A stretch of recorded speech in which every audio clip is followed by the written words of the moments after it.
நாமத்துக்கு மகிமை உண்டாகட்டும். கர்த்தர் யாவரையும் ஆசீர்வதிப்பாராக. கர்த்தர் நல்லவர். அவருடைய கிருபைக்காக கர்த்தருக்கு நன்றி சொல்லுகிறேன். நாளிலும் உங்களோடு கூட சேர்ந்து தேவனை ஆராதிக்க, ஜெபிக்க, தேவனுடைய வார்த்தையை அறிவிக்க தேவன் எனக்கு பாராட்டின மேலான கிருபைக்காக கர்த்தருக்கு நன்றி சொல்லுகிறேன், துதிக்கிறேன். கர்த்தருடைய வார்த்தைகளை நாம் தியானிக்கலாம், வாசிக்கலாம். யோசுவாவுடைய புஸ்தகம் 3வது அதிகாரம் 7வது வசனத்தை நாம் வாசிக்கலாம். கர்த்தர் யோசுவாவை நோக்கி நான் மோசேயோடு இருந்தது போல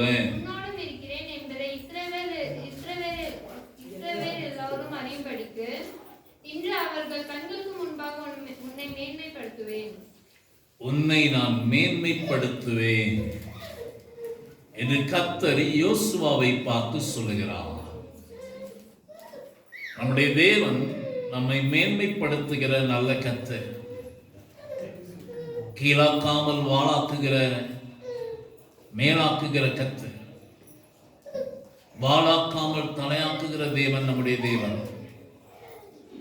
பட்டணத்துக்குள்ளும் வெளியிலும் நம்மை ஆசீர்வதிக்கிற கர்த்தர், போகிலும் வருகையிலும் தேவன் நம்மை ஆசீர்வதிக்கிற மகிமையான தேவன்.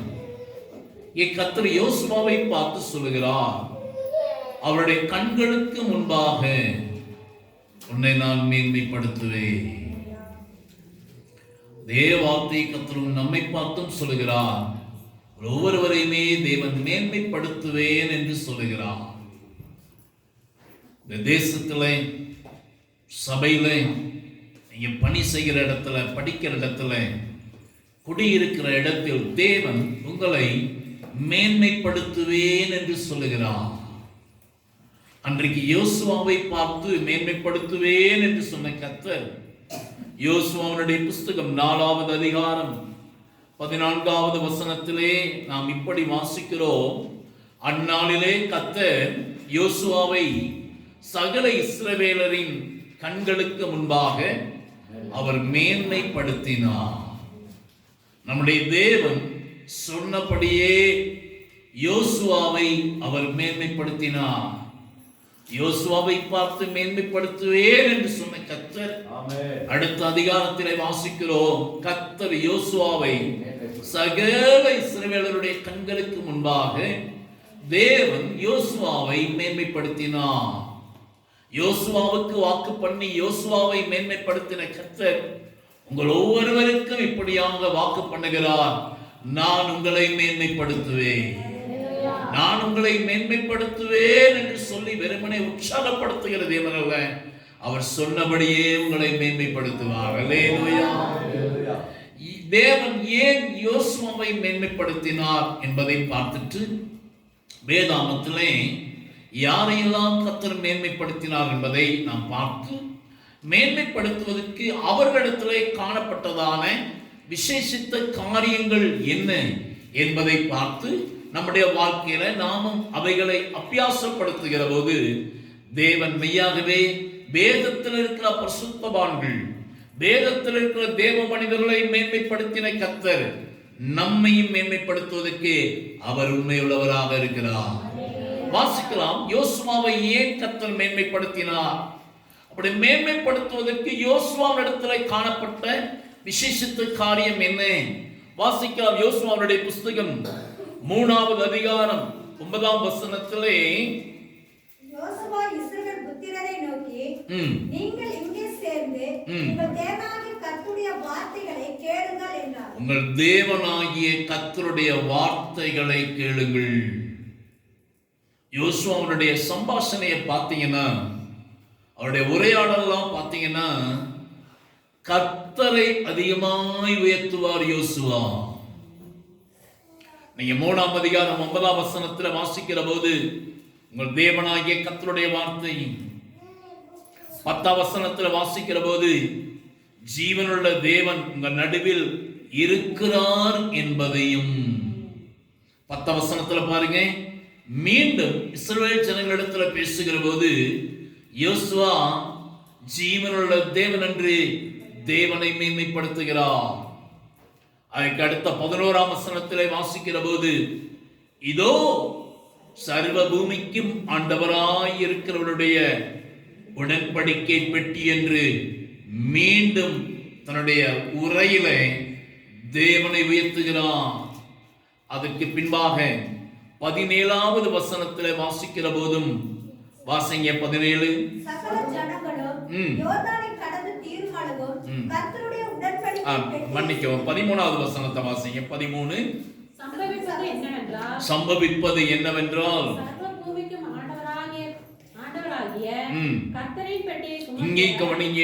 13ஆம் வசனத்துல சொல்லுகிற போதும் சர்வ பூமிக்கும் ஆண்டவராயிருக்கிற கர்த்தரின் பெட்டி. இங்கே பாருங்க, கர்த்தரை உயர்த்துகிறார்.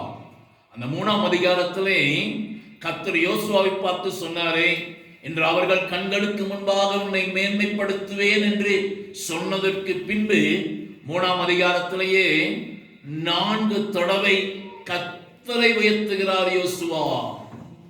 4ஆம் அதிகாரத்தில் வாசிக்கிற போது 5ஆம் வசனத்தையும் 7ஆவது வசனத்தையும் வாசிங்க. அவர்களை நோக்கி, நீங்கள் யோர்தானின் மத்தியில் உங்கள் தேவனாகிய கர்த்தர். 5ஆம் வசனத்துல பாருங்க, யோசுவா 4:5 உங்கள் தேவனாகிய கர்த்தர் என்று சொல்லுகிறார். கீழே 7ஆம் வசனத்துல வாசிக்கிற போதும் நீங்கள் கர்த்தருடைய, இங்கே பாருங்க, கர்த்தருடைய வார்த்தையை உச்சரிக்கிறார், கர்த்தருடைய வார்த்தையை உயர்த்துகிறார், கர்த்தருடைய நாமத்தை உயர்த்துகிறார் யோசுவா. கர்த்தருடைய உடன்படிக்கை பெட்டியை குறித்து பேசுகிறார். எனக்கு அருமையான தேவனுடைய பிள்ளைகளே, யோசுவாவை தேவன் மேன்மைப்படுத்துவதனுடைய மிக முக்கியமான ஒரு காரியம் என்ன தெரியுமா? அவருடைய உரையிலே கர்த்தரை அவர் உயர்த்துகிறார், தேவனை உயர்த்துகிறார். உடைய உரைகளில, உடைய பேச்சில நீ எந்த அளவுக்கு தேவனை உயர்த்துகிறீர்களோ, ஆண்டவராய் இயேசுவினுடைய நாமத்தை நீங்கள் உயர்த்துகிறீர்களோ, கர்த்தரை எந்த அளவுக்கு உயர்த்த உயர்த்த உயர்த்த கர்த்தர் உங்களை எல்லா ஜனங்களுக்கு முன்பாக அவர் மேன்மைப்படுத்துவார். அநேக நேரங்களில் பார்த்தீங்கன்னா தேவ பிள்ளைகள் தங்கள் சம்பாஷணையில பேசும்போது பார்த்தீங்கன்னா சில நேரம் தங்களுடைய பெற்றோரை உயர்த்திடுவாங்க, சிலர் பார்த்தீங்கன்னா தங்களுடைய ஊரை உயர்த்திடுவாங்க, சிலர் பாருங்க தங்களுடைய குடும்ப பாரம்பரியங்களை என்ன செய்வார்கள், உயர்த்துவார். நாங்கெல்லாம் 7 தலைமுறையா இருக்கிறோம் தெரியுமா? சிலர் சொல்லுவாங்க, இந்த ஆலயம் நாங்கள் 4வது தலைமுறையா நாங்கள் இருந்துட்டு இருக்கோம், எங்களுடைய தாத்தாவுடைய அப்பா தான் இந்த ஆலயத்துக்கு என்ன செய்தது, அடிக்கல் நாட்டினது, நாங்க தான் இதை கட்டணும் அப்படின்னு சொல்லி பார்த்தீங்கன்னா தங்களுடைய பாரம்பரியங்களை கொண்டு வருவார். 7 தலைமுறையா நாங்கள் இந்த ஊர்ல இருந்துட்டு இருக்கிறோம். இந்த ஊர் முழுவதுமே பாருங்க, இது எல்லாமே எங்களுடைய கோட்டை தான், இதெல்லாம் எங்களுடைய ராஜ்யம், நாங்கள் இந்த ஊரை சேர்ந்தவர்கள். நம்முடைய உரைகளில் பேச்சுல பாருங்க, சில நேரங்களில் நம்முடைய குடும்பத்தை நம்ம வைத்து விடுகிறோம், பெற்றோரை வைத்து விடுகிறோம், இல்லாவிட்டால் நம்முடைய ஊர்களை வைத்து விடுகிறோம். ஆனால் யோசுவாவுடைய உரையில பாருங்க, கர்த்தரை அவர் உயர்த்துகிறார், கர்த்தருடைய நாமத்தை உயர்த்துகிறார். எனக்கு அருமையான தேவனுடைய பிள்ளைகள், நம்முடைய பேச்சுல நீ எந்த அளவுக்கு கர்த்தரை உயர்த்துகிறீர்களோ, கர்த்தருடைய நாமத்தை உயர்த்துகிறீர்களோ, இல்லாவிட்டால் கர்த்தருடைய வல்லமையை, கர்த்தருடைய மகத்துவத்தை உயர்த்த உயர்த்த உயர்த்த கர்த்தர் உங்களை என்ன செய்வார் தெரியுமா? அவர் சகல ஜனங்களுக்கு முன்பாகவும் அவர் மேன்மைப்படுத்துவார். சிலர் பாருங்க தங்களுடைய சம்பாஷணையில தங்களுடைய வேலைகளை என்ன செய்வார்கள், உயர்த்துவார்கள், தங்களுடைய உழைப்பை மேன்மைப்படுத்துவாங்க. நான் கஷ்டப்பட்டு சம்பாத்தி பண்ணி கட்டின வீடாக்கும், இது நெற்றி வேர்வை நான் சிந்தி இருக்கிறேன், இரத்த வேர்வையை சிந்தி நான் செய்திருக்கிறேன், உங்களெல்லாம் படிக்க வச்சு ஆளாக்கி இருக்கிறேன் என்று தங்களுடைய உழைப்பை என்ன செய்வார்கள், மேன்மைப்படுத்துவார்கள். தங்களுடைய வேலையை என்ன செய்வாங்க, மேன்மைப்படுத்துவாங்க. அவன் ஒரு வீட்டுக்கு போயிருந்தேன், ஐயா சொன்னாரு, ஐயா இங்க பாருங்க, இங்க வீட்டுக்கு முன்னாடி ஒரு லாரி நிக்குது, இதுதான் எங்க குடும்பத்துக்கெல்லாம் சோறு போடுது அப்படின்னு. லாரி தான் என்ன செய்யுது, குடும்பத்துக்கே என்ன செய்யுது, சோறு போடுது. அவருடைய மனைவி சொன்னாங்க, ஏன் எங்க வீட்டுக்காரர் காலையில் ரன் பண்ண லாரி முன்னாடி போய் நிப்பாரு, ஜோம் பண்ணுவேன், ராத்திரி லாரி முன்னாடி போவேன், மத்திய நேரமா லாரி தான், 2 மணி நேரம் தூங்கிட்டு எழுப்பின உடனே அவர் வெளியே போய் லாரியை பார்க்கணும். லாரி தான் அவருக்கு முதல் மனைவி. அவன் பையன் சொல்றான், லாரி தான் எங்க அப்பாவுக்கு கடவுள், எப்ப பார்த்தாலும் லாரி தான். லாரியை போட்டோ எடுத்து பார்த்தீங்கன்னா வீட்டில் வேற மாட்டி வச்சிருக்கிற. லாரி மேல அவ்வளவு பக்தி அவங்களுக்கு. கவனிங்க, நம்முடைய பொருட்களை நாம் மேன்மைப்படுத்தி விடக்கூடாது, தொழில்களையும் மேன்மைப்படுத்தி விடக்கூடாது. பொருட்களையும் தொழில்களையும் தந்து சம்பாத்தியம் பண்ணுவதற்கு பலனை கொடுத்த கர்த்தரை தான் நம்ம மேன்மைப்படுத்தணும்.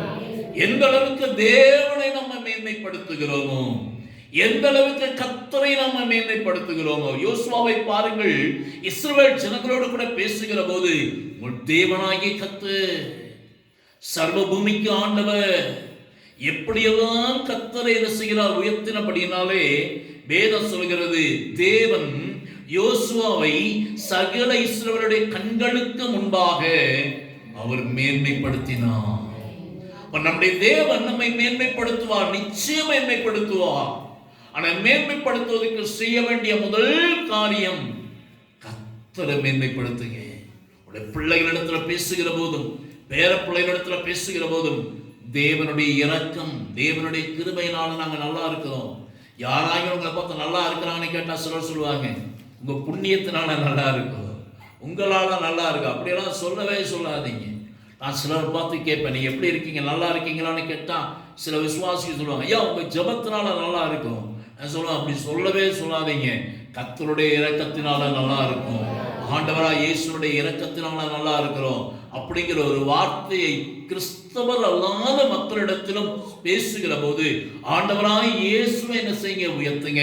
அப்படி உயர்த்துகிற போது கர்த்தர் என்ன செய்வார், நிச்சயமாய் நம்ம என்ன செய்வார், அவர் மேன்மைப்படுத்துவார். இரண்டாவதாக ஒரு மனிதனை நம்ம பார்க்கலாம், கர்த்தர் அவரை மேன்மைப்படுத்தினார். மேன்மைப்படுத்துவதற்கு உண்டான காரணத்தை நம்ம பார்க்க போகிறோம். வாசிக்கலாம். 1 சாமுவேலுடைய புஸ்தகம் 3வது அதிகாரம் 20வது வசனத்தை நாம் வாசிக்கலாம். சாமுவேல் கர்த்தருடைய தீர்க்கதரிசிதான் என்று தான் முதல் பெயர்செபா மட்டுமுள்ள சகல இஸ்ரவேலருக்குள்ளும் விளங்கினது. தான் முதல் பெயர்செபா மட்டும் அப்படின்னு சொன்னா இஸ்ரவேல் தேசத்தினுடைய ஒரு முனையிலிருந்து மறுமுனை வரைக்கும் அர்த்தம். அப்படிங்க, நம்ம இந்தியாவை குறித்து சொல்லுகிற போது என்ன சொல்லுவாங்க, காஷ்மீர்ல இருந்து கன்னியாகுமரி வரைக்கும். நம்ம தமிழ்நாட்டை சொல்லுகிற போது என்ன சொல்லுவோம், சென்னையில இருந்து கன்னியாகுமரி வரைக்கும் அப்படின்னு சொன்னா முழுமையான தமிழ்நாடுன்னு அர்த்தம், முழுமையான இந்தியான்னு அர்த்தம். இஸ்ரவேல் தேசத்தை குறித்து சொல்லுகிற போது எப்படி சொல்லுவாங்கன்னு கேட்டீங்கன்னா, தான் முதல் பெயர்செபா வரைக்கும் அப்படின்னு அர்த்தம். ஆதிலிருந்து அந்த வரைக்கும் நம்ம சொல்றோம் பாத்தீங்களா, அந்த மாதிரி தலையிலிருந்து அடிப்பாத வரைக்கும் சொல்லுவோம் பாத்தீங்களா, அந்த மாதிரி இஸ்ரவேல் தேசத்தை குறித்து சொல்கிற போது தான் முதல் பெயர்செபா வரைக்கும் அப்படின்னா இஸ்ரவேல் தேசம் முழுமைக்கும் சாமுவேலை கர்த்தர் என்ன செய்கிறார், மேன்மைப்படுத்துகிறார், உயர்த்துகிறார். வேதம் சொல்கிறது, சாமுவேல் கர்த்தருடைய தீர்க்கதரிசிதான் என்று தான் முதல் பெயர்செபா மட்டுமுள்ள சகல இஸ்ரவேலருக்கும் விளங்கினது. அப்படின்னா சகல இஸ்ரவேலர் மத்தியிலேயும் சாமுவேலை தேவன் தீர்க்கதரிசி என்று அந்த தேசம் முழுவதற்கும் மேன்மைப்படுத்துகிறார். இந்த தேசத்திற்கு எல்லா ஜனங்களுக்குள்ளேயும் கர்த்தர் சாமுவேல் தீர்க்கதரிசியுடைய பேரை கனப்படுத்தி சாமுவேலை மேன்மைப்படுத்துகிறார். ஏன் சாமுவேலை மேன்மைப்படுத்தினார் தெரியுமா? மிக முக்கியமான ஒரு காரியத்தை பார்க்கலாம், வாசிக்கலாம். அதே 1 சாமுவேலுடைய புஸ்தகம் 3வது அதிகாரம் 1வது வசனத்தை வாசிக்கலாமா? சாமுவேல் என்னும் பிள்ளையாண்டான் ஏலிக்கு முன்பாக கர்த்தருக்கு பணிவிடை செய்து கொண்டிருந்தான். கர்த்தருடைய ஆலயத்துல ஏலி செய்த ஒரு காரியம் என்ன தெரியுமா? தேவனுக்கென்று பணிவிடை செய்கிறார். எடுத்த உடனே சாமுவேலை கர்த்தர் தீர்க்கதரிசன அபிஷேகத்தை ஊற்றி சாமுவேலை தீர்க்கதரிசியாக கர்த்தர் மேன்மைப்படுத்தல. சாமுவேலை பெற்றோர்கள் கொண்டு ஆலயத்தில் விட்டாங்க. சாமுவேல் என்ன செய்கிறார் தெரியுமா? சின்ன பையன்தான், சின்ன வயசுல இருந்தே கர்த்தருடைய ஆலயத்துல பணிவிடை செய்கிறார். ஏலிக்கு முன்பாக பணிவிடை செய்கிறார். கர்த்தருக்கென்று பணிவிடை செய்கிறார். கர்த்தருடைய ஆலயத்தில் பணிவிடை செய்கிறார். அப்படி கர்த்தருடைய ஆலயத்தில் பணிவிடை செய்த சாமுவேலைத்தான் பின் நாட்களில் வேதம் சொல்லுகிறது. அதுக்கு மேல அந்த 19ஆம் வசனத்திலே சாமுவேல் வளர்ந்தான், கர்த்தர் அவனுடனே கூட இருந்தார், அவர் தம்முடைய எல்லா வார்த்தைகளிலும் ஒன்றையாகிலும் தரையிலே விழுந்து போக விடவில்லை. அடுத்த வசனம் சொல்கிறது, சாமுவேல் கர்த்தருடைய தீர்க்கதரிசிதான் என்று தான் முதல் பேர்செபா மட்டுமல்ல சகல இஸ்ரவேலருக்கும் விளங்கினது. கவனிங்க, கர்த்தர் நம்மளை மேன்மைப்படுத்தணும்னு சொன்னா தேவனுக்காக எதாகிலும் பணிவிடை செய்யுங்க, கர்த்தருக்காக எதையாகிலும் செய்யுங்க, கர்த்தருடைய ஆலயத்துல வந்து எதையாகிலும் ஒரு காரியத்தை செய்யுங்க. தேவனுடைய ஆலயத்துல வந்து நம்ம ஸ்தோத்திரம் பண்ணுகிறோம் நல்லது, துதிக்கிறோம் நல்லது, பாடுகிறோம் நல்லது, ஜெபிக்கிறோம் நல்லது, வேத வசனங்களை வாசிக்கிறோம், தியானிக்கிறோம் நல்லது, ஆவியிலே கடிகொறுகிறோம் நல்லது. ஆனால் கர்த்தருடைய ஆலயத்துல நாம் பணிவிடை செய்கிறோமா? தேவனுடைய ஆலயத்துல தேவனுக்காக ஏதாயிரம் பணிவிடை செய்கிறோமா என்பதை கொஞ்சம் நம்ம யோசித்து பார்க்கணும். காணிக்கை கொடுக்கிறோம் நல்லது, சோத்திர காணிக்கை படைக்கிறோம் நல்லது, தசம பாகங்களை படைக்கிறோம் நல்லது, கர்த்தருடைய ஆலயத்துல பணிவிடை செய்கிறோமா என்பது மிக முக்கியம். நான் சகோதரர் ஜான் செபராஜை அவருடைய பேட்டி ஒரு முறை நான் பார்த்துட்டு இருந்தேன். அவர் பேட்டியை பார்க்கிற போது ஒரு காரியம் என்ன ரொம்ப தொட்டது. குறைந்த வயதுல ஒரு ஊழியரை தேவன் உலகம் எங்கிலும் ரொம்ப குறுகின காலத்துல வேகமாய் ஒரு வளர்ச்சியை ஒரு கர்த்தர் கண்டிருக்கிறாங்க. சகோதரர் ஜான் செபராஜ் தான். அப்ப நான் அவருடைய பேட்டியை ரொம்ப உற்று கவனிச்சுட்டு இருந்தேன். குறுகின காலத்துல கர்த்தர் அவரை மேன்மைப்படுத்தினுடைய ஏதாவது ரகசியம் அதுல கிடைக்குமா? அவர் சொல்லும் போது சொல்றாரு, நான் பைபிள் காலேஜில் படிக்கிற போது எத்தனையோ டாய்லெட்டை நான் கழுவி இருக்கிறேன், ஊழியக்காரர்களுக்கு நான் பணிவிடை செய்திருக்கிறேன், ஆலயத்தில் நான் பணிவிடை செய்திருக்கிறேன், ஏஜி ஸ்தாபனத்திற்கு மூத்த தேவ மனிதர்களுக்கு நான் பணிவிடை செய்திருக்கிறேன். இப்படியெல்லாம் கர்த்தருக்காக கர்த்தருடைய ஊழியரிடத்துல கர்த்தருடைய ஆலயத்துல பணிவிடை செய்த என்னை தேவன் என்ன வெட்கப்படுத்தல, தேவன் என்னை இன்றைக்கு உயர்த்தி வைத்திருக்கிறார். அந்த வார்த்தை என்னை மிகவும் தொட்டது. அன்றைக்கு அவருடைய பேட்டியை நான் பார்த்துட்டு அன்றைக்கு நான் 1 சாமுவேலுடைய புஸ்தகத்தை வாசித்துக் கொண்டிருக்கிற போதும் இந்த வார்த்தைகளோடு கர்த்தரோடு இடைப்பட ஆரம்பித்தார். கவனித்து பாருங்கள், சாமுவேலை இஸ்ரவேல் தேசத்துல தான் முதல் பேர்சபா வரைக்கும் இஸ்ரவேல் தேசம் முழுமைக்குமே கர்த்தர் சாமுவேலை மேன்மைப்படுத்துகிறார். அந்த 1 சாமுவேலுடைய புஸ்தகம் 3ஆம் அதிகாரம் தொடக்கம் எப்படி ஆரம்பிக்கிறது தெரியுமா? சாமுவேல் என்ன பிள்ளையாண்டான். நம்ம பாசையில சொல்றதா இருந்தா சாமுவேல் அந்த ஒரு பொடிப்பையா இருக்கிறான் இல்லையா, அவனை கூட்டிட்டு வாங்க. அந்த சாமுவேல்ங்கிற பொடிப்பையன் சாமுவேல் என்ன பிள்ளையாண்டான். ஆனா அந்த அதிகாரத்தினுடைய கடைசி எப்படி வருகிறது தெரியுமா? 20ஆம் வசனத்துல சாமுவேல் கர்த்தருடைய தீர்க்கதரிசிதான் என்று தான் முதல் பேர்செபா மட்டுமல்ல சகல இஸ்ரவேலருக்குள்ளும் விளங்கினது. கர்த்தர் சாமுவேலை என்ன செய்கிறார் தெரியுமா? மேன்மைப்படுத்துகிறார். மேன்மைப்படுத்துவதற்குண்டான காரணம் கர்த்தருடைய ஆலயத்தில் செய்த பணிவிடை. கரிமான தேவனுடைய பிள்ளைகளை, ஆலயத்தில் வந்தா ஏதாயிரம் சின்ன பணிவிடை செய்யுங்க. நேரத்தோட வந்தாவது ஏதாயிரம் ஒரு பணிவிடையை செய்யுங்க. இல்லை ஞாயிற்றுக்கிழமை எனக்கு வர முடியாது, நான் குளிச்சுட்டு ட்ரெஸ் எல்லாம் மாற்றினதுக்கு அப்புறம் நான் எந்த பணிவிடையும் செய்ய மாட்டேன், கையை ட்ரெஸ் எல்லாம் என்ன செஞ்சிடறவர்களுக்கு ஆகிடும். சனிக்கிழமை வந்தாயிரம் செய்யலாமே. ஆலயத்தை சுத்தம் பண்ணுவது, பாய்களை போடுவது, நாற்காலிகளை சுத்தம் பண்ணுவது, இப்படி ஏதாயிரம் சின்ன சின்ன காரியத்துல ஆலயத்துல பணிவிடை செய்வது மிகுந்த ஆசீர்வாதம். பாத்திரம்ல ஒரு 4 குடம் தண்ணி எடுத்து ஊற்றி வச்சிடலாம், அது ஒரு பணிவிடை தான். கர்த்தருக்கு ஸ்தோத்திரம் உண்டாகட்டும். நாலாம் ஆரம்ப நாட்களில் பார்த்தீங்கன்னா ஆலயத்துக்கு போகும்போது நான் பிரசங்கிக்கு அழைக்கப்பட்டிருக்கிற நாட்களில் கூட அரை மணி நேரத்துக்கு முன்னாடி போவேன். போய் நான் செய்த காரியம் என்ன தெரியுமா? சிலர் சொல்ல மாட்டாங்க, ஆனால் நான் பகிரங்கமாக சொல்லுகிறேன். அங்கே இருக்க ஆலயத்தினுடைய டாய்லெட்டை போய் நான் கழுவி சுத்தம் பண்ணுவேன். நான் பல தெய்வ பிள்ளைகள் வந்து உபயோகிக்கிற டாய்லெட் அது. நேரத்தோட போவேன், சட்டையை மட்டும் கழட்டி தொங்க போட்டு நினைச்சுவேனா போய் நினைச்சுவேனா சுத்தமாக கழுவிட்டு வந்துடுவேன். கர்த்தருக்கு ஸ்தோத்திரம். இப்பயும் செய்யணும் ஆசை தான். ஆனால் இப்போ பார்த்தீங்கன்னா போகிற இடங்கள்லாம் டாய்லெட்டெல்லாம் சுத்தமாகவே இருக்கு. சுத்தம் இல்லைன்னா நான் சுத்தம் பண்ணதுக்கு இன்றைக்கு நான் தயாராக இருக்கிறேன். கர்த்தருக்கு ஸ்தோத்திரம் உண்டாகட்டும். எத்தனை இடங்களில் பார்த்தீங்கன்னா ஆலயம் முடிஞ்சோம்னா நான் 4 நாட்களையாவது எடுத்து போடுவேன். ஆனால் சில நேரங்களில் சபையினுடைய மேய்ப்பர்கள் பார்த்தீங்கன்னா என்னை விடுகிறது இல்லை.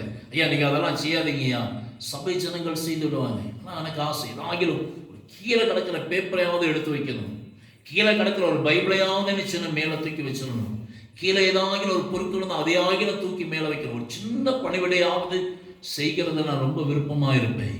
ஏன்னா சாமுவேல் தீர்க்கதரிசி அன்றைக்கு கர்த்தருடைய ஆலயத்திலே பணிவிடை செய்ததினாலே கர்த்தர் சாமுவேல் என்ன செய்தார்? மேன்மைப்படுத்தினார். அதனால மேன்மைப்படுத்துவதற்கு இரண்டாவது காரியம், கர்த்தருடைய ஆலயத்திலே இதாகிலும் என்ன செய்ய? பணிவிடை செய்ய. சரி, மூன்றாவதாக கர்த்தர் யாரை மேன்மைப்படுத்துகிறார்? அப்படி மேன்மைப்படுத்துவதற்கு நாம் செய்ய வேண்டிய காரியம் என்ன? வாசிக்கலாம். 2 சாமுவேலுடைய புஸ்தகம் 22வது அதிகாரம். 2 சாமுவேலுடைய புஸ்தகம் 22வது அதிகாரம் 44வது வசனத்தை வாசிக்கலாம். என் ஜனத்தின் சண்டைகளுக்கு நீர் என்னை விலக்கிவிட்டு ஜாதிகளுக்கு என்னை தலைவனாக வைத்திருக்கிறேன். நான் அறியாத ஜனங்கள் என்னை சேவிக்கிறார்கள். இங்க கவனிங்க. 2 சாமுவேலுடைய புஸ்தகம் 22வது அதிகாரம் 1ஆம் வசனத்துல கர்த்தருக்கு முன்பாக தாவீது பாடின பாட்டு அது. அந்த 1ஆம் வசனத்திலிருந்து தாவீது பாடிக்கொண்டு வருகிறார். அப்படி பாடிக்கொண்டு வருகிற போதுதான் 44ஆம் வசனத்தில் அவர் சொல்றாரு, கர்த்தர் என்னை ஜாதிகளுக்கு தலைவனாக வைத்திருக்கிறார், நான் அறியாத ஜனங்கள் என்னை சேவிக்கிறார்கள். அப்படின்னா இங்க மூன்றாவது கர்த்தர் யாரை மேன்மைப்படுத்தி இருக்கிறார் என்றால், தாவீதை தேவன் மேன்மைப்படுத்தி இருக்கிறார். ஆடு வைத்துக் கொண்டிருந்த தாவீது, ஆடுகளுக்கு பின்பாக அலைந்து கொண்டிருந்த தாவீது, வேதம் சொல்கிறது கர்த்தர் இப்பொழுது தாவீதை ஜாதிகளுக்கு தலைவனாக கர்த்தர் வைத்திருக்கிறார். அவரை அறியாத ஜனங்கள், தாவீதை அறியாத ஜனங்கள் அவரை சேவிக்கிறார்கள். சேவிக்கிறார்கள் முன்பாக பணிந்து கொள்கிறார்கள். அறிந்த ஜனங்கள் சேவிக்கிறது பெரிய விஷயம் அல்ல. ஆனா அறியாத ஜனங்கள் கூட தாவீதுக்கு முன்பாக வந்து நடுங்கி போய் பணிந்து நின்று சேவிக்கிறார்கள். அறியாத ஜனங்களுக்கும் இஸ்ரவேல் ஜனங்களுக்குள்ளேயும் தேவன் தாவீதை தலைவனாக உயர்த்தி தாவீதை தேவன் மேன்மைப்படுத்தி வைத்தார். மேன்மைப்படுத்துவதற்குண்டான மிக முக்கியமான ஒரு காரணம், நிறைய காரணங்கள் இருக்கிறது. அதுல மிக முக்கியமான ஒரு காரியத்தை நாம் பார்க்கலாம், வாசிக்கலாம். அதுக்கு முந்தின அதிகாரம் 2 சாமுவேலுடைய புஸ்தகம் 21வது அதிகாரம் 1வது வசனத்தை வாசிக்கலாமா?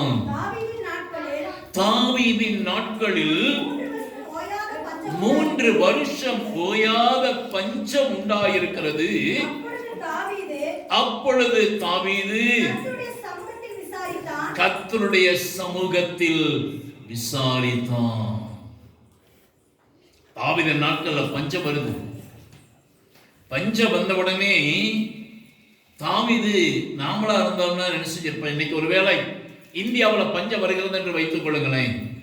இந்திய தேசத்தினுடைய பிரதமர் என்ன செய்வாரு?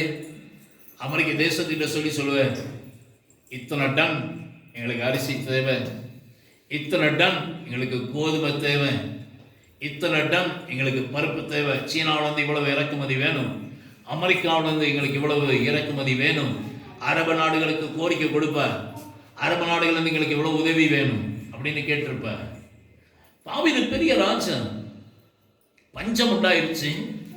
தாவீதான செய்கிற காரியம் என்ன தெரியுமா? கர்த்தருடைய சமூகத்தில் விசாரித்தான். தேவனுடைய சமூகத்தில் விசாரிக்கிறான் தாவீது. அப்படின்னு அர்த்தம் என்ன? கர்த்தருடைய பாதத்தில் விழுந்து கிடந்து, கர்த்தாவே தேசத்துல பஞ்சம் வந்திருக்கிறது, இதற்குண்டான காரணம் என்ன? ஏன் இதை அனுமதித்திருக்கிறீரப்பா? என்னோடு கூட பேசுங்க, எனக்கு கற்றுக் கொடுங்க. ஒருவேளை அது என்னுடைய குறைவா? நிமித்தமா இந்த தேசத்தின் ஜனங்களுடைய பாவத்தினாலா ஏன் இதை அனுமதித்தீர் ஆண்டவரே? எங்கள் தேசத்தில் அப்படி பஞ்சம் உண்டாயிருக்கிறது. இதுக்கு நிவர்த்தி என்ன செய்யணும்? பஞ்சம் மாறி தேசத்துல செழிப்புண்டாவதற்கு என்ன செய்யணும்? கர்த்தாவே என்னோட பேசுங்க, காரணத்தை கற்றுக் கொடுங்க.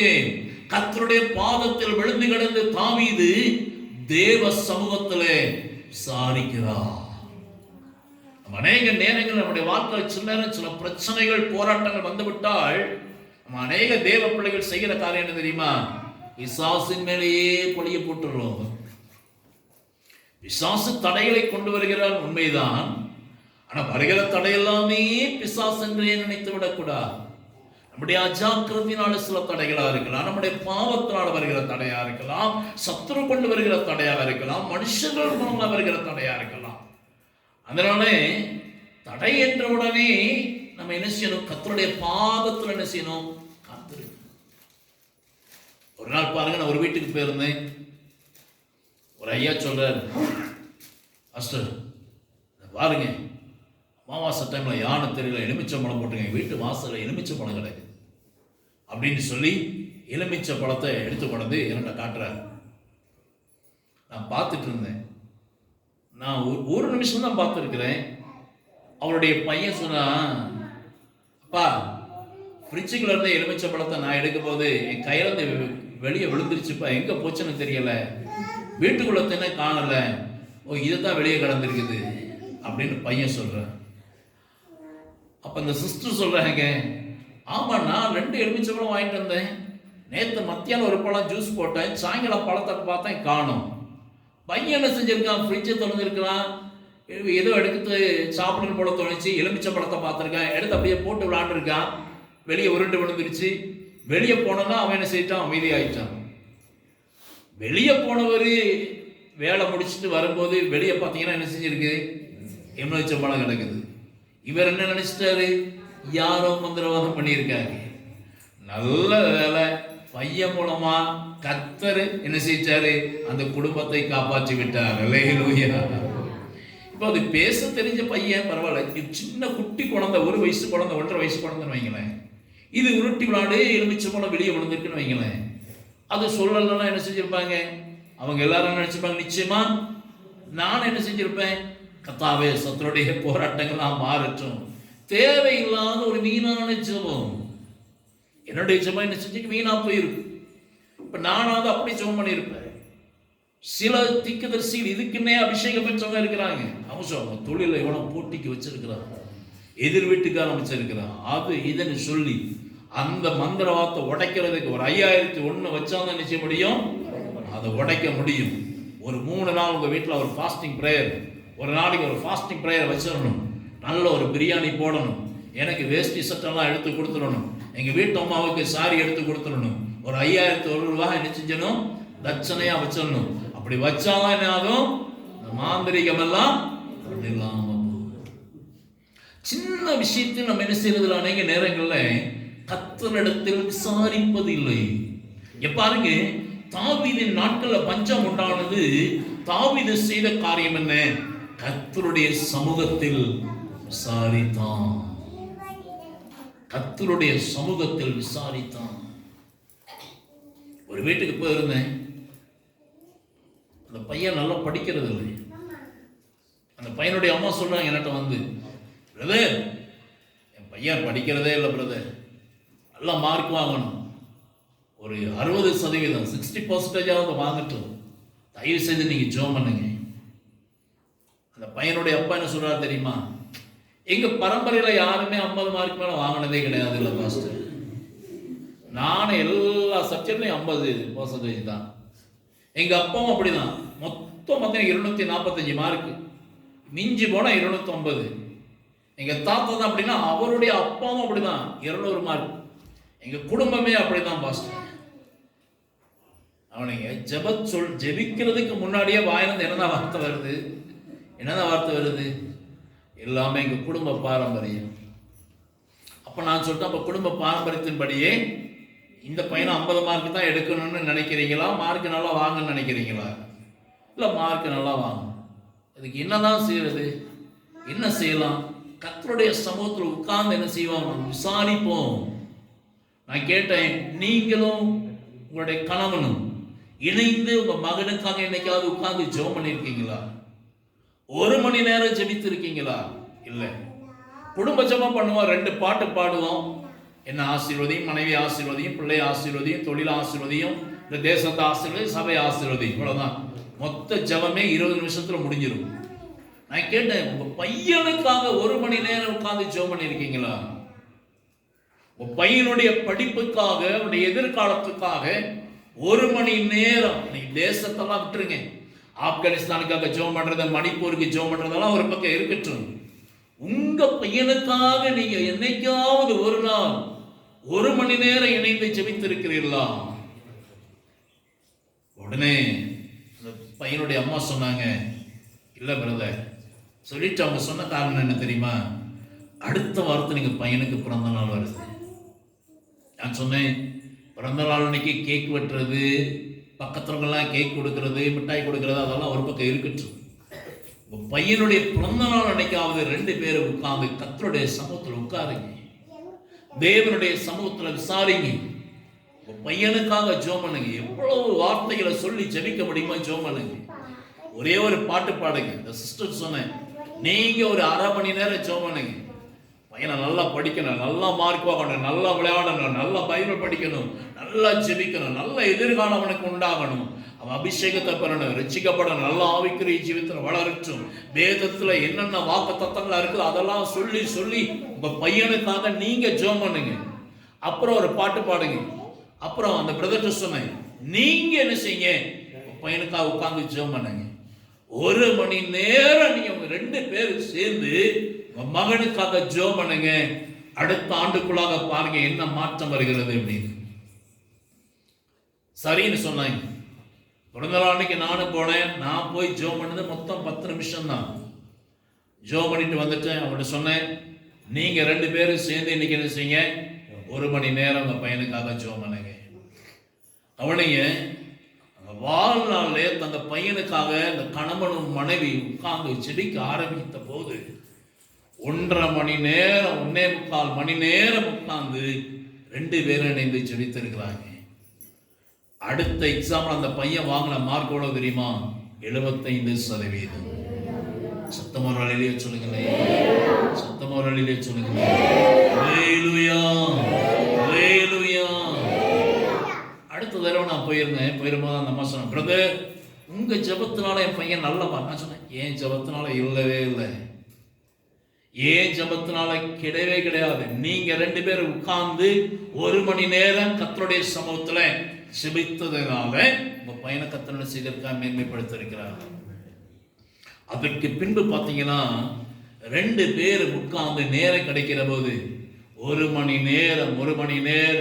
நேரம் ஜெபித்தாங்க. அடுத்த ஆண்டுல அந்த பையன் வாங்கின மார்க் 80%. பாருங்க, தாவீதை பாருங்கள், தேசத்துல பஞ்சம் உண்டாகிறது. தாவீது செய்த காரியம் என்ன? கர்த்தருடைய சமூகத்தில் விசாரித்தான். தேவனுடைய பாதத்துல காத்திருந்து விசாரிக்கிற தாவீதைத்தான் இங்க வாசிக்கிறோம். கர்த்தர் அந்த தாவீதை ஜாதிகளுக்கு தலைவனாக உயர்த்தினார். அவரை அறியாத ஜனங்கள் தாவீதை சேவித்தார்கள். கரிநான தேவனுடைய பிள்ளைகளே, உங்களை உங்களுடைய குடும்பத்தாரையும் தேவன் மேன்மைப்படுத்த விரும்புகிறார். உங்களை உங்களுடைய பிள்ளைகளையும் தேவன் மேன்மைப்படுத்துவார். நீங்கள் கர்த்தருடைய பாதத்தில் காத்திருந்து பிள்ளைகளுக்காக தேவனுடைய சமூகத்தில் விசாரிங்க, உடைய குடும்பத்துக்காக விசாரிங்க, கர்த்தருடைய பாதத்தில் காத்திருந்து விசாரிங்க. விசாரிப்பது என்றால் நீங்கள் பேசுகிற அதே நேரத்தில் தேவனுடைய சத்தத்தை கேட்பதற்காக நீங்கள் காத்திருங்க. தாவீதை ஜெபித்தது மாத்திரமல்ல, தேவனிடத்திலிருந்து பதில் உத்தரவு வருகிற வரையிலும் காத்திருந்தார். தேவன் என்ன காரியத்தை தாவீதிடத்தில் பேசினாரோ அந்த காரியத்தின்படி தாவீது செய்வதற்கும் தன்னை என்ன செய்திருந்தார், ஒப்பு கொடுத்தார். கர்த்தருடைய சமூகத்தில் விசாரிக்கிற தாவீதை போல இருப்போமானால் கர்த்தர் என்ன செய்வார், மேன்மைப்படுத்துவார். சின்ன சின்ன காரியத்துல சின்ன காரியங்கள் நம்முடைய வாழ்க்கையில் வருகிற தடைகள், போராட்டங்கள்ல யாரையும் குற்றம் சுமத்தி கொண்டிருக்கிறாதீங்க. அநேகர் செய்கிற காரியங்கள் நம்முடைய வாழ்க்கையில் வருகிற தடைகள், பிரச்சனைகள் நேரங்களிலே குடும்பத்திலேயே ஒருவர் என்ன செய்கிறோம்? குற்றம் சுமத்தி கொண்டிருக்கிறோம். யாரையும் குற்றம் சுமத்தாதீங்க. கர்த்தருடைய சமூகத்தில் விசாரிங்க. கர்த்தருடைய சமூகத்தில் அது சின்ன பிரச்சனையா இருக்கலாம், பெரிய போராட்டமா இருக்கலாம். தேவனுடைய சமூகத்தில் காத்திருந்து விசாரித்த தாவீதை கர்த்தர் மேன்மைப்படுத்தினது போல கர்த்தர் உங்களை மேன்மைப்படுத்துவார். நான்காவதாக யாரை கர்த்தர் மேன்மைப்படுத்துகிறார்? யாரை மேன்மைப்படுத்துவார்? வாசிக்கலாம். உபாகமம் புஸ்தகம் 26வது அதிகாரம். உபாகமம் புஸ்தகம் 26வது அதிகாரம் 19வது வசனம்.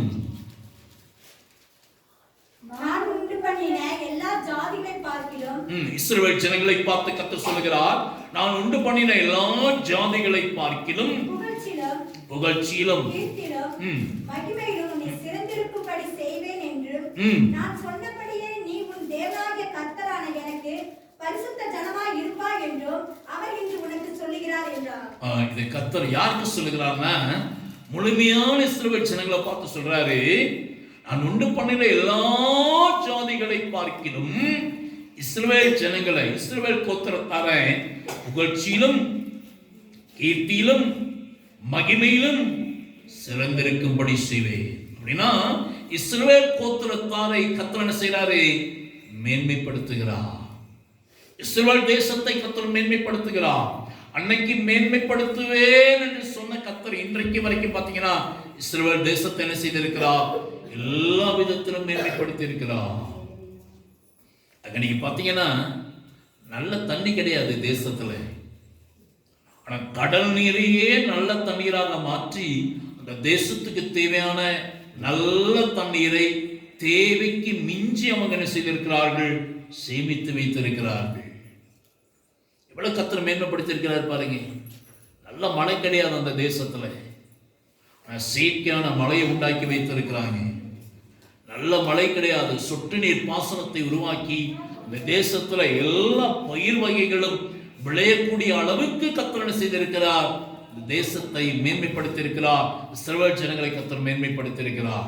இன்னைக்கு எல்லா துறையிலையும் திறமையானவர்கள் எங்க இருக்கிறாங்கன்னு பாத்தீங்கன்னா இஸ்ரவேல் தேசத்துல இருக்கிறாங்க.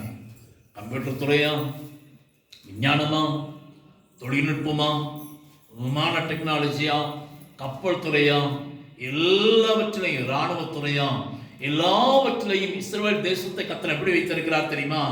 மேன்மையாக வைத்திருக்க. ஏன்னா கர்த்தர் அன்னைக்கே சொல்லிட்டாரு, நான் உண்டு பண்ணின எல்லா ஜாதிகளை பார்க்கிலும் புகழ்ச்சியிலும் கீர்த்தியிலும் மகிமையிலும் சிறந்திருக்கும்படி செய்வேன். இஸ்ரவேல் ஜனங்களுக்கு என்று கர்த்தர் கொடுத்த விசேஷித்த வாக்குத்தத்தம், அந்த வாக்குத்தத்தத்தின்படி இன்றைக்கு வரைக்கும் கர்த்தர் என்ன செய்றாரு? இஸ்ரவேல் தேசத்தாரை, இஸ்ரவேல் ஜனங்களை கர்த்தர் மேன்மைப்படுத்தி வைத்திருக்கிறார். என்ன காரணம் தெரியுமா? என்ன காரணம் தெரியுமா? வாசிங்க. உபாகமம் புஸ்தகம் 26வது அதிகாரம் 2வது வசனத்தை வாசிங்க. உபாகமம் 26 உனக்கு கொடுக்கும் உன் தேசத்தில் நீ பயிரிடும் நிலத்தின் கனிகளை எல்லாம் முந்தின பலனை எடுத்து ஒரு கூடையிலே வைத்து உன் தேவனாகிய கர்த்தர் தமது நாமம் விளங்கும்படி தெரிந்து கொண்டிருக்கும் ஸ்தானத்திற்கு போய் அந்நாட்களில் இருக்கும் ஆசாரியரிடத்தில் சென்று அவனிடத்துல செய், நீ கொடுத்து விடுங்கிறார். கர்த்தருக்கு ஸ்தோத்திரம். 4 வசனத்துல ஆசாரியர் அந்த கூடையை கையிலிருந்து வாங்கி அவர் ஆசீர்வதிப்பார் என்று வாசிக்கிறோம். கவனிங்க. உபாகமம் அந்த 26:2 என்ன சொல்றாங்கன்னா, எல்லாவற்றிலேயும் முதற் பலனை கர்த்தருக்கு கொடு. எல்லாவற்றிலேயும் முதலிடம் கர்த்தருக்கு. நிறைய இடங்கள்ல பார்ப்பேன், கல்யாண வீடுகள்ல நான் பார்ப்பேன். கல்யாணம் நடக்கும், கல்யாணம் முடிஞ்ச உடனே பந்தி. ஆனால் அந்த பந்தியில் பார்த்தீங்கன்னா நம்ம சொந்தக்காரர்கள் உறவினர்களுக்கு என்ன செஞ்சிருவோம்? சாப்பாட்டு பந்தியில் முதலிடம் கொடுத்துருவோம். நான் அன்போடு தாழ்மையாக சொல்லுகிற காரியம், அதில் கூட ஊழியர்களுக்கு முதலிடம் கொடுங்க. ஊழியக்கான கூப்பிட்டு உட்கார வச்சு அவங்களோட முதலிடம். நான் சில இடங்களில் பார்ப்பேன், சிஎஸ்ஐ கல்யாணத்தெலாம் பார்ப்பேன். சிஎஸ்ஐ சபையார் பார்த்தீங்கன்னா அந்த கல்யாணம் முடிஞ்ச ஒரு லைனை பார்த்து அப்படியே வச்சிருப்பாங்க, யாரும் உட்கார விட மாட்டாங்க. அந்த ஜெபம் நடத்தின ஐயரு, பாட்டு பாடின ஐயரு, பிரசங்கம் பண்ண ஐயரு, கடைசி ஆசீர்வாதம் கூறின ஐயர், 4-5 ஐயர் மாதிரி இருப்பாங்க.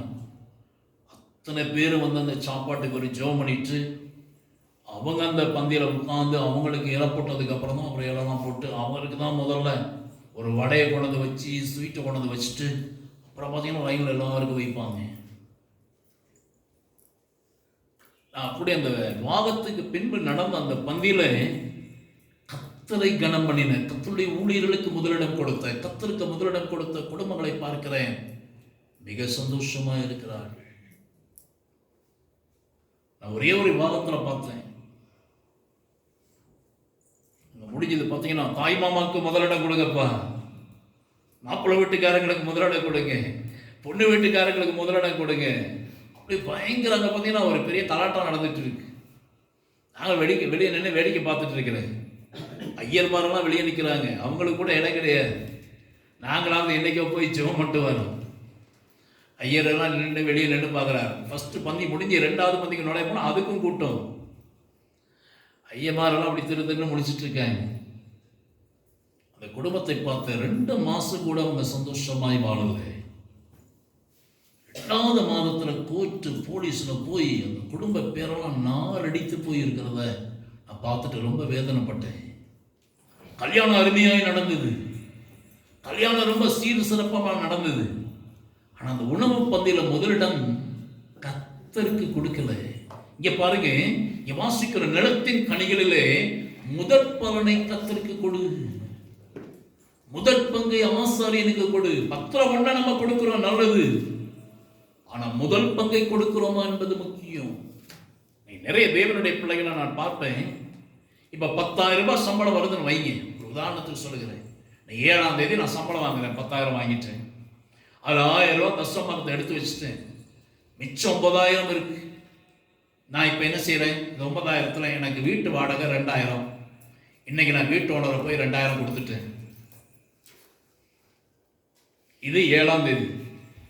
8ஆம் தேதி என்ன செய்கிறேன், பையனுடைய ஃபீஸ், அவனுக்கு ஒரு 2,000 ரூபா கட்டணும், கொண்டு போய் கொடுத்துட்டேன்.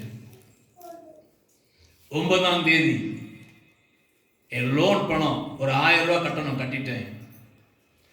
10ஆம் தேதி ஆலயத்துக்கு வருகிறேன், பாஸ்டர்கிட்ட 1000 ரூபா தசமபாகத்தை கொடுக்குறேன், காணிக்கப்பட்டியில் 100 ரூபா போடுறேன், நல்லது. ஆனால் நான் வருமானத்தில் முதற் பங்கை கர்த்தருக்கு கொடுத்திருக்கிறேனா என்பது மிக முக்கியமான கேள்வி.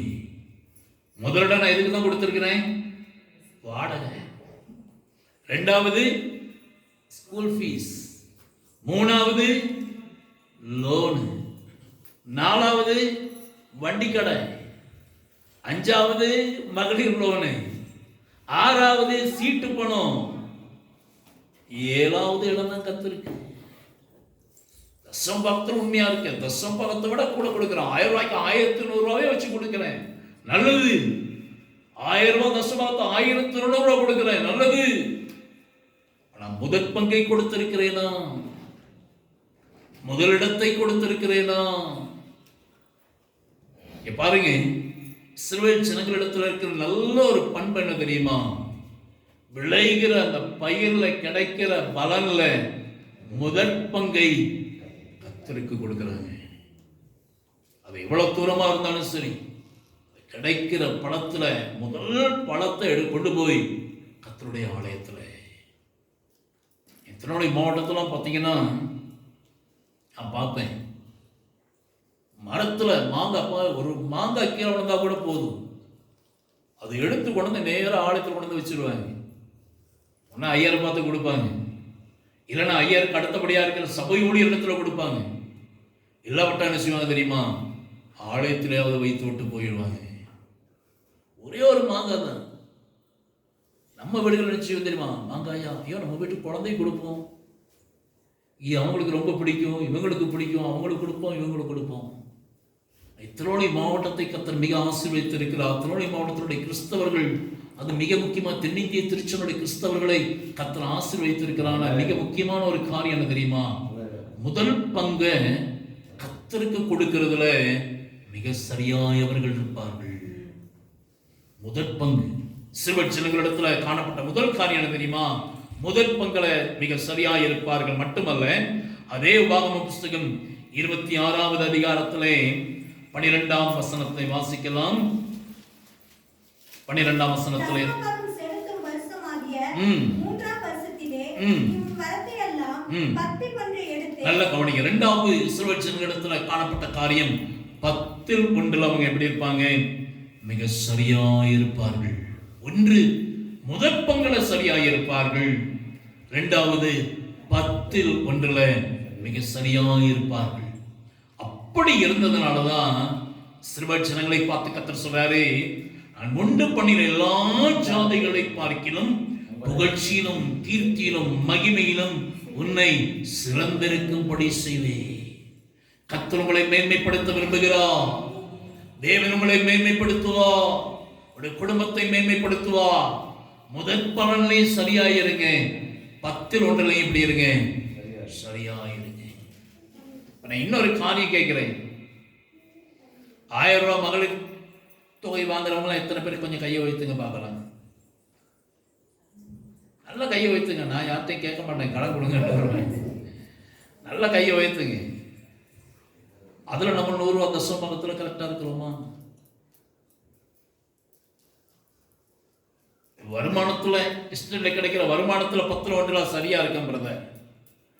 வாங்குற பென்ஷன் பணத்துல 10 ஒன்றுல சரியா இருக்குது. ஆனா மகளிர் தொகை 1000 ரூபாய் வாங்குறோமே, அதுல 10 ஒன்று நான் சரியா இருக்கிறேனா? நான் மேட்டுப்பாளைய வட்டாரத்துல, சிறுமுக வட்டாரத்துல, காரமட வட்டாரத்துல போன வீடுகள்லாம் கேட்ட ஒரு கேள்வி என்ன தெரியுமா? 1000 ரூபாய் மகளிர் உதவித்தொகை வந்து கிட்டத்தட்ட இப்போ 1 வருஷம் மேலாயிருச்சு. அவங்கள்ட்ட கேட்டதெல்லாம் என்ன தெரியுமா? 1000 ரூபாய் வாங்கினீங்களா? எத்தனை மாசம் வாங்கிட்டீங்க? 4 மாசம் வந்துட்டு இருக்கு பிரதர், 6 மாசம் வந்துட்டு இருக்கு. நான் கேட்டேன், எவ்வளவு? அதில் தசமா கொடுத்துருக்கீங்களா அப்படின்னு. அதில் கொடுக்கணுமா பிரதர்? அடுத்த ஒரு கேள்வி, அதில் கொடுக்கணுமா?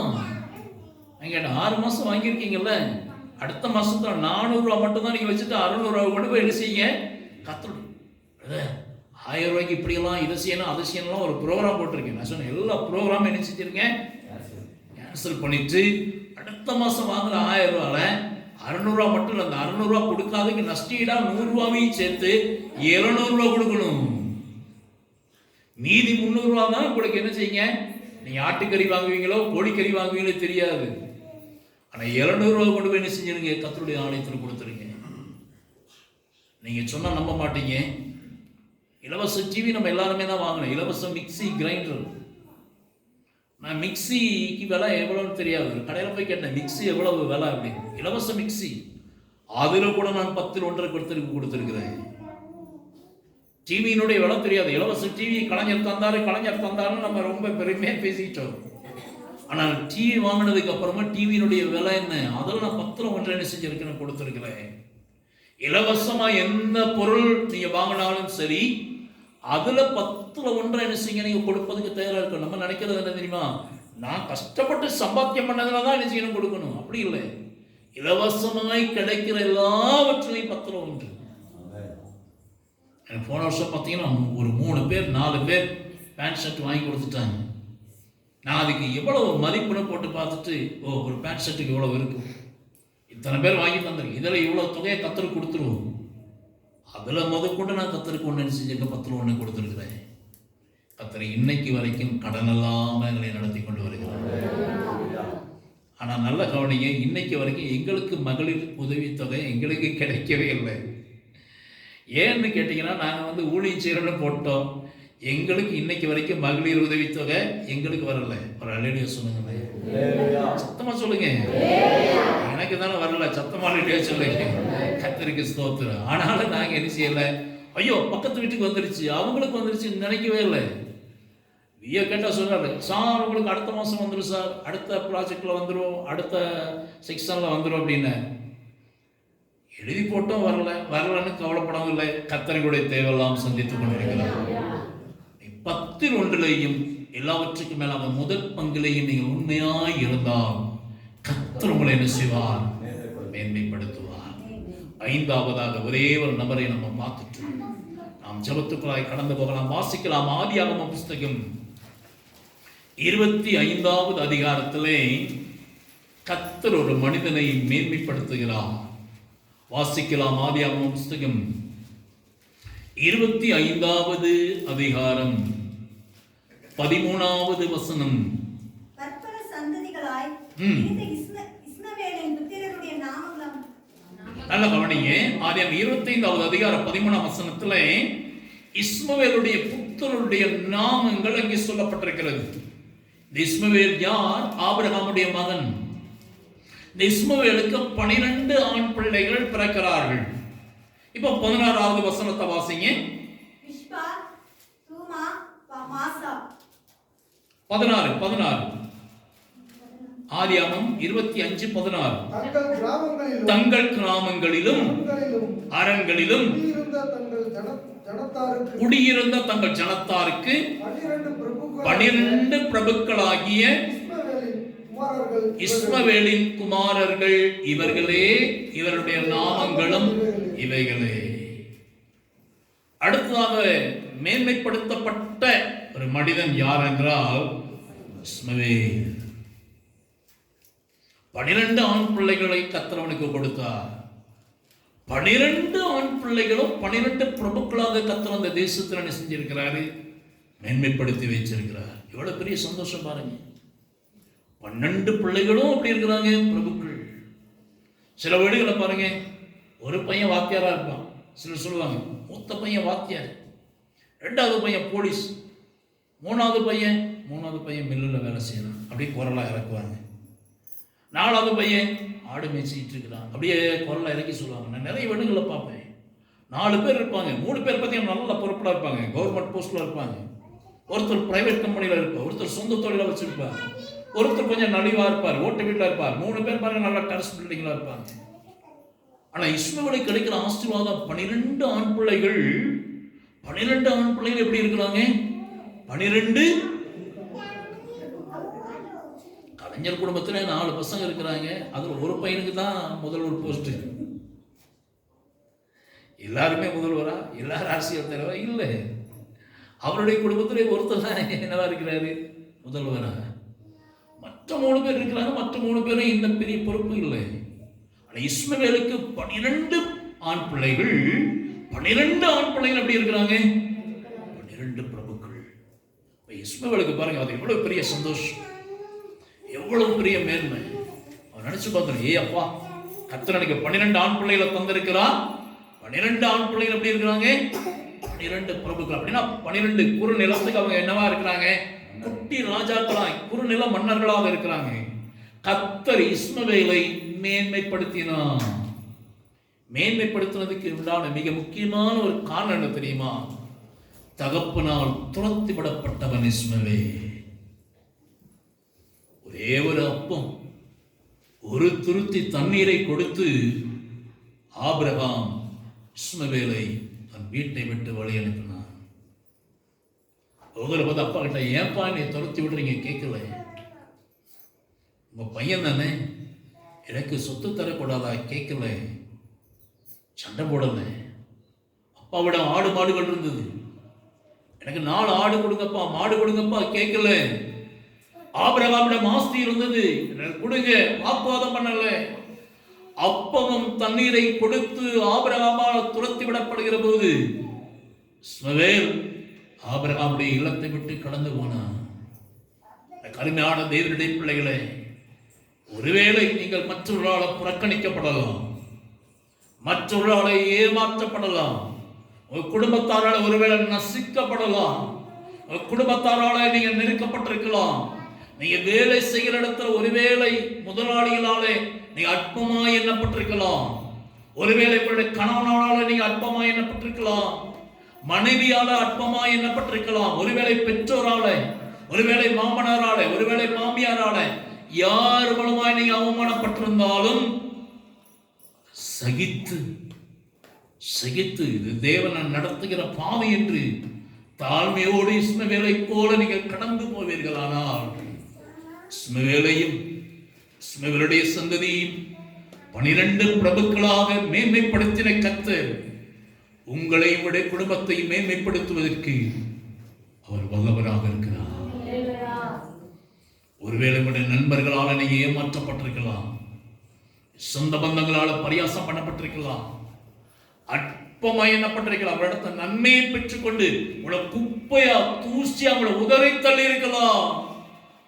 ஆபிரகாமை போல ஒருவேளை தகப்பனால் நீங்க என்ன செய்யப்பட்டிருக்கலாம், புறக்கணிக்கப்பட்டிருக்கலாம், சமுதாயத்தினால புறக்கணிக்கப்பட்டிருக்கலாம், ஊர் ஜனங்களினால புறக்கணிக்கப்பட்டிருக்கலாம், அற்பமாய் எண்ணப்பட்டிருக்கலாம், வேதத்தை தூக்கி சுமந்துக்கிறதுனால ஊர் மக்களால நீங்க புறக்கணிக்கப்பட்டிருக்கலாம், ஊர் மக்கள் உங்களை ஊரை விட்டு விலக்கி வைத்திருக்கலாம். சோர்ந்து போய்விட வேண்டாம்.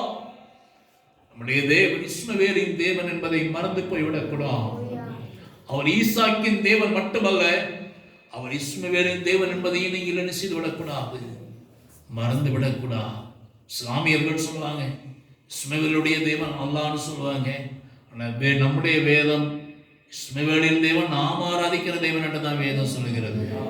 நம்முடைய வேதத்தில் இஸ்மவேலுடைய தேவன் அல்லாஹ்னு நம்முடைய பைபிள்ல கிடையவே கிடையாது.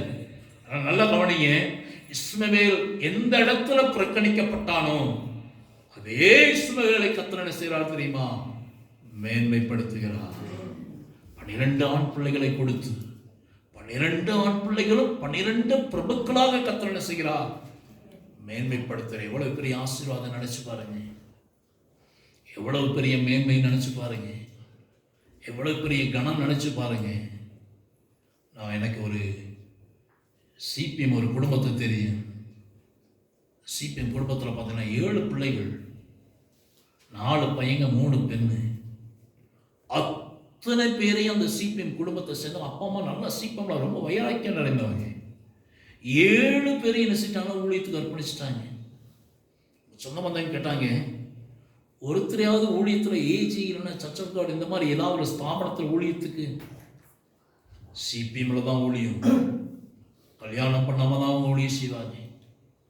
இன்னொருத்தர் கேட்டாரு, சிபிஎம்லேயே இருக்கட்டையா, கல்யாணம் பண்ணி ஒரு பையனுக்காவது பொண்ணுக்காவது பேர பிள்ளைகளை பார்க்கணும் உங்களுக்கு ஆசை இல்லையா சொன்னார். இல்லை, 7 பேரையுமே சிபிஎம் ஊழியம் தான். சிபிஎம்னுடைய ஊழியம் உங்களுக்கு தெரியும், கல்யாணம் பண்ணாமலே அவங்க என்ன செய்வாங்க, ஊழியம் செய்வார்கள். இன்றைக்கு பார்த்தீங்கன்னா 4 பையங்கள் சென்ட்ரல் பாஸ்டராக இருக்கிறாங்க, 3 பெண்கள் சகோதரிமார் சென்ட்ரல் மூப்பத்திமாராக இருக்கிறாங்க.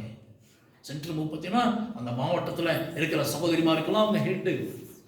அவங்க பையங்கள்லாம் பார்த்தீங்கன்னா பாஸ்டர்ஸுக்கு ஹெட்டாக இருக்கிறாங்க, டிஸ்ட்ரிக்ட் லெவலில் ஹெட்டாக இருக்கிறாங்க. 4 பேர் சென்ட்ரல் பாஸ்டர்ஸ். ஒருத்தர் பார்த்தீங்கன்னா கல்கத்தாவில், ஒருத்தர் பாம்பே, ஒருத்தர் டெல்லி, ஒருத்தர் சென்னையில், ஒரு சகோதரி திருவாண்டத்தில், ஒருத்தர் பார்த்தீங்கன்னா மதுரையில். இவ்வளோ பெரிய மேன்மை நான் நினச்சி பார்ப்பேன். பரலோகத்துக்கு போனாங்கன்னா கர்த்தர் எப்படி கனம் பண்ணுவார், அவங்களுக்கு எவ்வளோ பெரிய ஒரு சந்தோஷமாக இருக்கும். 7 பிள்ளைகளும் 7 இடத்துல ஊழியம்.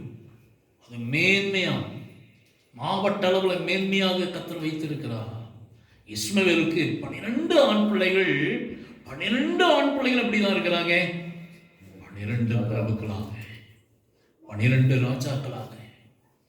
கவனிங்க, யார் உங்களை அற்பமாய் எண்ணுகிறார்களோ, அற்பமாய் பேசுகிறார்களோ, ஒருவேளை மறைமுகமாய் பேசலாம், போக விட்டு பின்னாடி பேசலாம், குத்தி பேசலாம், அற்பமாய் உங்களை என்ன செய்யலாம், புறக்கணிக்கலாம்.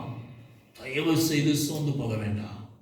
இஸ்மவேல் புறக்கணிக்கப்பட்டு போகிற போது தகப்பனிடத்துல ஒரு வார்த்தை கூட ஏனென்று கேட்காமல் கொடுத்த அப்போ, கொடுத்த ஒரு துருத்தி தண்ணீரும் வனாந்தரத்திலே செலவழிந்து போனது. சத்தமிட்டு கர்த்தரை நோக்கி கூப்பிட்டான். கர்த்தர் அந்த சத்தத்தை கேட்டா, அந்த வனாந்தரத்தில் நீரூற்றை திறந்தது மாத்திரமல்ல, அதே வனாந்தரத்தில் கர்த்தர் இஸ்மவேலுக்கு ஒரு பெண்ணை தந்து, அவனுக்கு வாகத்தை தேவன் ஏற்படுத்தி தந்து, அவனுக்கு 12 ஆண் பிள்ளைகளை தந்து, 12 ஆண் பிள்ளைகளும் 12 பிரபுக்களாக கர்த்தர் உயர்த்தி இஸ்மவேலையும் இஸ்மவேலுடைய சந்ததியையும் தேவன் மேன்மைப்படுத்தினார். நம்முடைய தேவன் யார் தெரியுமா? அவர் மேன்மைப்படுத்துகிற கர்த்தர். ஒருவேளை குடும்பத்தாரின் மத்தியிலே நீங்க ஒடுக்கப்பட்டு, நசுக்கப்பட்டு, கசக்கப்பட்டு, கண்ணீரோடு வேதனையோடு கூட புலம்பலோடு கூட இருக்கலாம். சோர்ந்து போக வேண்டாம்.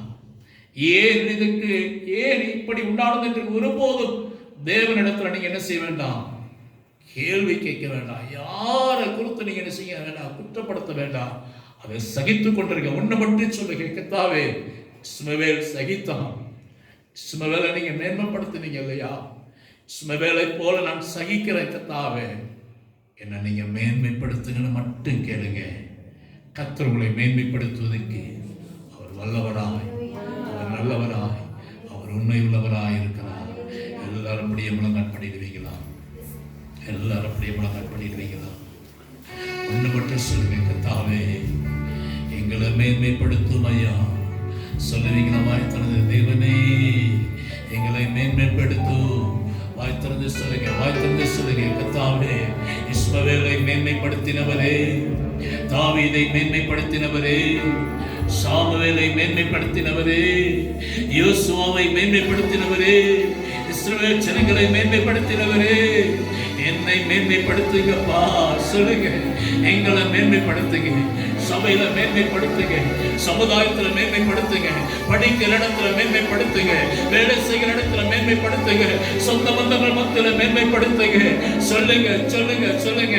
நான் புறக்கணிக்கப்பட்ட இடத்துல, நான் கேவலமாய் பேசப்பட்ட இடத்துல தேவரீ என்னை மேன்மைப்படுத்துங்க. வாய் திறந்து சொல்லுங்க, கர்த்தாவே கர்த்தாவே கர்த்தாவே என் குடும்பத்தை பாரு, என் இருதயத்தை பாரு, என்னை மேன்மைப்படுத்துவீராக, என்னை மேன்மைப்படுத்துவீராக, என்னை மேன்மைப்படுத்துவீராக, எங்களை மேன்மைப்படுத்துவப்பா.